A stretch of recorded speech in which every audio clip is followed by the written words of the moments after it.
Hi hello everyone, welcome back to another mini blog. তো কালকে ছিল শ্রাবণের চতুর্থ সোমবার। চতুর্থ সোমবারে পুজো দিতে গেছিলাম শিবনিবাসে, যেটা আমার বাপের বাড়ির একদমই কাছে। প্রত্যেক বছর শ্রাবণেই আমি এখানে পুজো দিই, শুধু শ্রাবণ মাস না, যখনই যাই তখনই এখানে পুজো দেওয়া হয়। শ্রাবণ মাসটা স্পেশাল মহাদেবের মাস। তো আগের বছর পুজো দিতে গিয়ে পুজো দিতে পারিনি, এত ভিড় ছিল, আর শেষ সোমবারে গেছিলো, সেই জন্য এবার শেষের আগেরটাতেই গেলাম।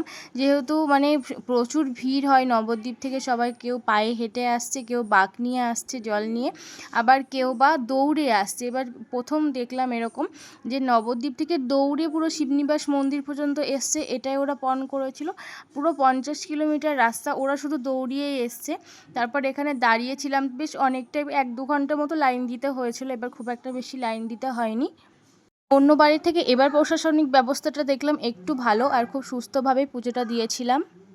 তারপর পুজো দিয়ে এসে এদিকে একটু ঠান্ডা ঠান্ডা লস্যি খেয়ে নিলাম, আর আজকে তো তেমন কিছুই খাবো না। আর শিবনিবাস মন্দির কিন্তু চূর্ণী নদীর ধারে অবস্থিত, এশিয়ার দ্বিতীয় বৃহত্তম শিব মন্দির এখানে অবস্থিত। এই যে নদীর ধারে চূর্ণী নদীর গা ঘেঁষে পুরো এই রিসর্টটাও আছে, আর রিসর্টটা কিন্তু বেশ সুন্দর, আমার তো বেশ ভালোই লেগেছে, নিরিবিলি একটা পরিবেশ। তোমরা যারা আসতে চাও অবশ্যই এসো একবার, বেশ ভালো লাগবে।